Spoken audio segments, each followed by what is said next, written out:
بسم اللہ الرحمن الرحیم۔ نہج البلاغہ میں سے مولا امیر المومنین علیہ السلام کے خطبہ نمبر 1 میں سے احکام قرآنی کی تقسیم کے بارے میں بیان۔ پھر اللہ سبحانہ وتعالیٰ نے اپنی مخلوق کو بغیر کسی فرستادہ پیغمبر یا آسمانی کتاب یا دلیل قطعی یا طریق روشن کے کبھی یوں ہی نہیں چھوڑا۔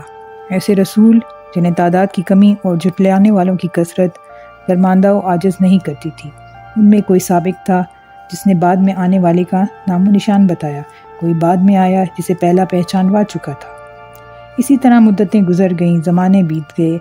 باپ داداؤں کی جگہ پر ان کی اولادیں بس گئیں، یہاں تک کہ اللہ سبحانہ وتعالیٰ نے افاء عہد و اتمام نبوت کے لیے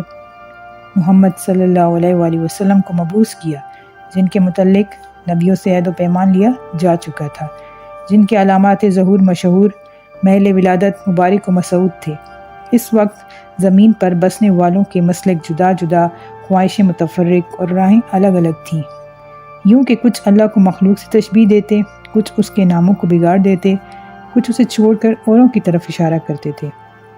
خداوند عالم نے آپ کی وجہ سے انہیں گمراہی سے ہدایت کی راہ پر لگایا اور آپ کے وجود سے انہیں جہالت سے چھڑایا۔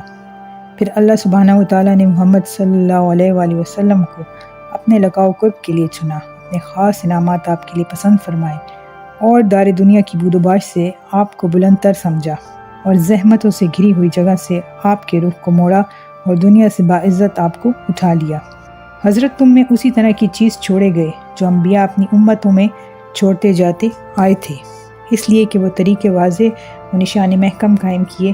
بغیر یوں ہی بے قید و بند انہیں نہیں چھوڑتے تھے۔ پیغمبر صلی اللہ علیہ وسلم نے تمہارے پروردگار کی کتاب میں چھوڑی ہے، اس حالت میں کہ انہوں نے کتاب کے حلال و حرام، واجبات، مستحبات،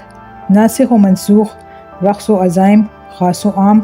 امر و امثال، مقید و مطلق کو واضح طور سے بیان کر دیا، مجمل آیاتوں کی تفسیر کر دی، ان کی گتھیوں کو سلجھا دیا۔ ان میں کچھ آیاتیں وہ ہیں جن کے جاننے کی پابندی عائد کی گئی ہے، اور کچھ وہ ہیں کہ اگر اس کے بندے ان سے ناواقف رہیں تو مذائقہ نہیں۔ کچھ احکام ایسے ہیں جن کا وجوب کتاب سے ثابت ہے اور حدیث سے ان کے منسوخ ہونے کا پتہ چلتا ہے، اور کچھ احکام ایسے ہیں جن پر عمل کرنا حدیث کی روح سے واجب ہے لیکن کتاب میں ان کے ترک کی اجازت ہے۔ اس کتاب میں بعض واجبات ایسے ہیں جن کا وجوب وقت سے وابستہ ہے اور زمانہ آئندہ میں ان کا وجوب برطرف ہو جاتا ہے۔ قرآن کے محرمات میں بھی تفریق ہے، کچھ کبیرہ ہیں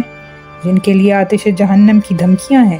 اور کچھ صغیرہ ہیں جن کے لیے مغفرت کے توقعات پیدا کیے گئے ہیں۔ کچھ اعمال ایسے ہیں جن کا تھوڑا سا حصہ بھی مقبول ہے اور زیادہ سے زیادہ اضافے کی گنجائش رکھی گئی ہے۔